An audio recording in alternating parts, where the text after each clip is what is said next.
it could be an opportunity to just profit by having some metals that could skyrocket if any one of these events happened.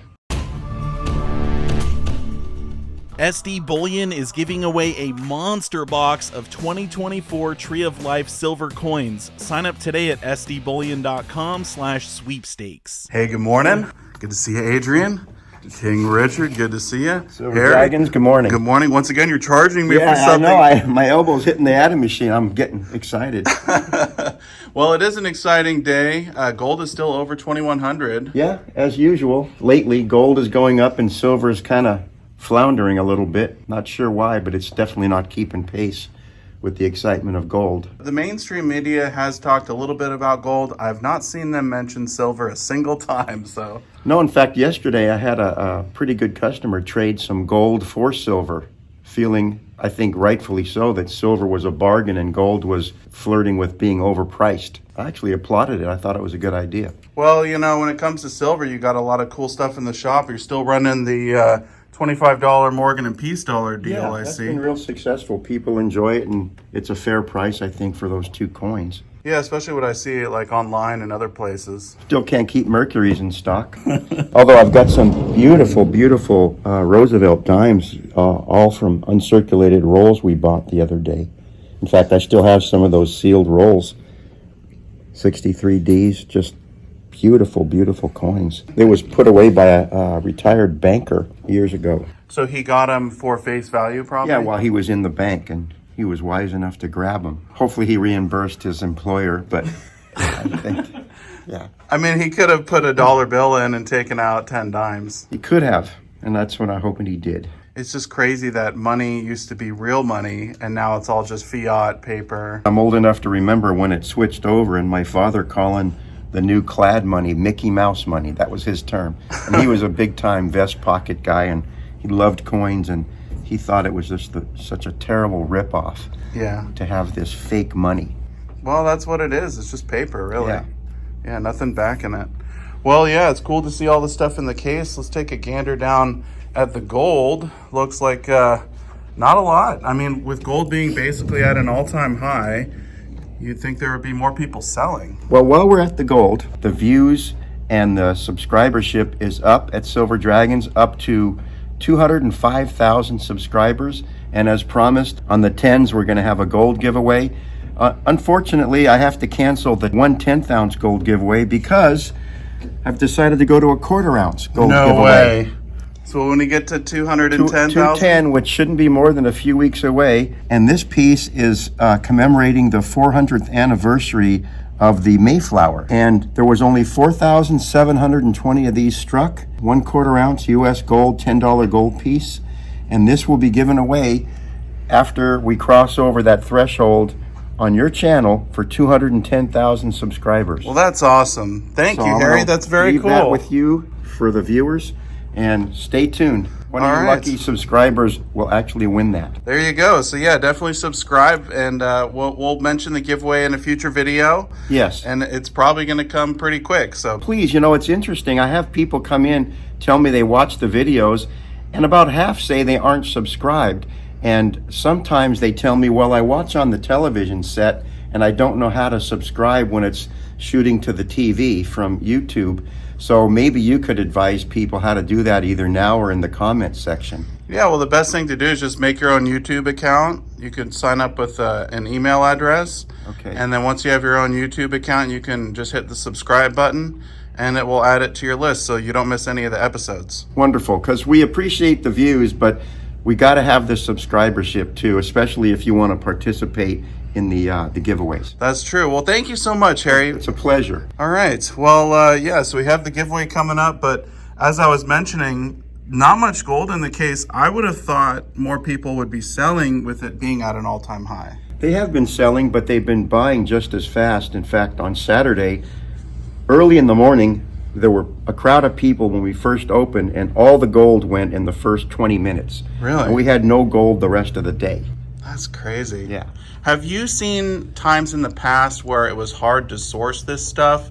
Maybe from the mint, maybe not necessarily gold, but certain items being kind of sold out everywhere. You can't find them? Well, I can tell you that during the COVID period, silver eagles were near impossible to get, at least at any price that was reasonable.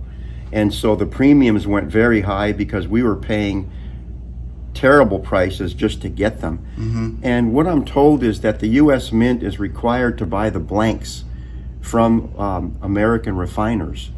But those refiners aren't required to sell to the U.S. Mint. So they were getting more money overseas for their blanks and leaving the U.S. Mint at a great shortage. And so, at least during that period of time, that's when we saw silver eagles flirting with the $40 mark. Yeah. Well, Richard, you've been doing this for a while. What have you seen at the coin shops as far as scarcity of certain items? Yeah, I mean, during that period, there were some coin shops that closed down for a short period of time, and some decided to stay open. There's a lot of stimulus checks, a lot of stimulus money, so a lot of people had money, and they weren't necessarily in a position where they needed to sell.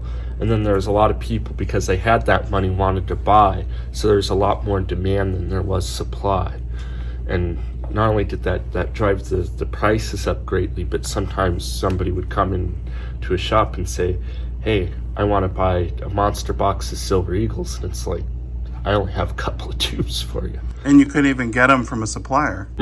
Yeah, sometimes the suppliers didn't have anything because everything was already bought up, so it was like, well, we could inform you when we got it, whenever that'll be. Yeah. So it was just the wait times got crazy. Yeah, that's a little scary, don't you think, Adrian? Because I mean, when you want to buy silver, protect yourself, if there's not very much available, that could be a problem. Yes, and kind of what the guys were talking about, it was a perfect storm because the supply chains were affected. There was a lot of people that were home and picking up hobbies, and that kind of increased the demand for silver and gold. People started trying to go in, so you get a big group of people going over a small amount of product. You're going to run into those issues like Richard was talking about. Yeah, if we ever have any problems in the future, I mean, something like this could certainly come up again. Oh, definitely. I could see it happening easily. It would probably be best too, like, when things are calmer like this and a shop does have supply, to pick up what you can. Don't get scared and sell everything you got and turn it into silver. But with what money you're able to set aside for stacking purposes or savings, to do that. It's better to do it while it's available than trying to scurry last minute to get it when there are problems again. I think one of the things that may cause a shortage in the very near term is the fact that interest rates are probably going to be cut 2 or 3 times before the election. Certainly in spring and summer, it's been hinted at by the Federal Reserve. And the metals typically respond in a positive way when those interest rates are cut. And I think you're going to see when the price spikes, the interest spikes, especially among people who hear about the metals in the mainstream media who don't normally buy the metals.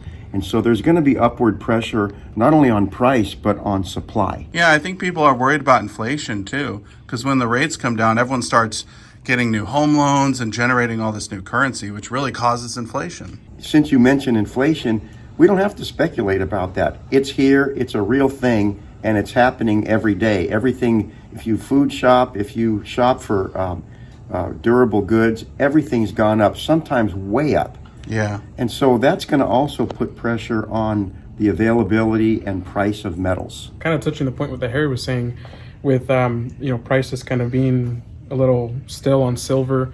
Everything's gone up. I still see silver in that mid-20s range, and I kind of see it coiling and getting ready to do something.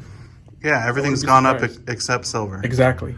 Yeah. So, and then we're using silver for solar panels, for EVs, and so the use of silver is increasing, but you're telling me the price is kind of staying the same. I understand there's a lot more silver coming out the ground than gold, of course, but there's still something that's not making sense to me. There's some imbalance. Yes. And maybe we could capitalize on that. Yes. Yeah. And also touching on premiums, premiums are pretty reasonable at the moment. I mean, not like we've seen before where Harry was talking about the Eagles, having, $15+ premiums on. And so, if there's a time that someone's looking to pick some stuff up, right now that's kind of still calm, I would say it's a good time. Yeah, I think a lot of the heavy stackers were kind of seeing this as a good opportunity. Yeah. But a lot of the people who are new to it or are still on the fence, for some reason, they're thinking, oh, well, you know, maybe we'll get another dip and I can buy in at that point in time. Maybe, but maybe we won't. Maybe this is the lowest it's going to go. Yes, I've heard some people saying, "Oh, you know, I want to wait for gold to go down," and it's been staying over 2,000, and it's starting to build a resistance there. We see it, you know, flirt with that 2,200, come back down, go back up, and it's hanging up. It's hanging there. And even J.P. Morgan Chase Bank is predicting $2,500 gold this year. Yeah. So there it is. I mean, when they're saying it, it's like, I believe it. Yeah. I mean, if there's anybody who might know, I'd say it's them. Yeah, no doubt. Well, Richard, if you had to pick between gold and silver right now, what do you think? What would you be buying? Between those two, probably the silver. I mean, you get more bang for your buck. It seems like it hasn't done much, and it could respond very positively to interest rates going down. If they do, you know, more people want to put their money elsewhere if they're not making it interest on it in the bank. I'd probably go silver right now. I would agree. I love silver. I mean, I am Silver Dragons, but Let's talk about world events for a moment here. I'm not one who is a proponent of there's going to be a collapse of the dollar. I don't believe that. However, there are world events that are brewing that could give great upward pressure to the metals. One is the Middle East. Israel is going to smash Hamas, and they're going to go wherever they have to go to get them, regardless of what anyone thinks. They had their Pearl Harbor, they had their 9/11, and they're not going to be told what to do. That's not going to play very well on the world stage. And that's an upward pressure. That's a real tinderbox, a real keg of dynamite, using a couple of metaphors. Another thing is, it's likely we're going to have a new president in the fall. If it's not Biden, it's going to be Trump. China is not going to mess with Taiwan under another Trump presidency, but they might feel bold enough to do it under a Biden presidency because he's weak and because he doesn't tend to respond in a strong manner to these kinds of world events. Also, you have Ukraine and Russia. That's still going on. The tide has kind of turned a little bit in Russia's favor, and now, of all things, France is saber rattling that maybe they need to put soldiers on the ground. All these things are very, very dangerous conversations because of what could happen, you know, dragging NATO into one or two bigger wars that are right now bad enough. And so all those things, again, not a collapse, but just that kind of trouble in the world driving up the price of metals out of fear. so it's almost like we could be on the brink of another world war, essentially. We could be, or just world war may be an overstatement, but a very, very dangerous set of conflicts. Yeah. Well, I think for anyone out there, if you're worried about the future, certainly one of the ways you could protect yourself is with precious metals. It's not a bad idea to at least have some in your portfolio. On a positive note, in a negative environment, it could be an opportunity to just profit by having some metals that could skyrocket if any one of these events happened. Yeah, that's true. You have it for just in case, but maybe if it does take off, that could definitely be in your favor. Yeah, I mean, it's just an investment strategy given the facts of life out there, given the facts on the ground in the world. Yeah, well, I definitely think there's worse things to do with your money. Indeed. But I always enjoy coming in, talking with you, with the guys, and seeing all of the cool coins you guys have in stock. So Appreciate it. Thank you. yeah, and we'll have to do this again another time, huh? Very soon. Yes, absolutely. Thank you so much, Harry. Thanks for coming in. Good to see you, Richard. Adrian, good to see you. Let's see.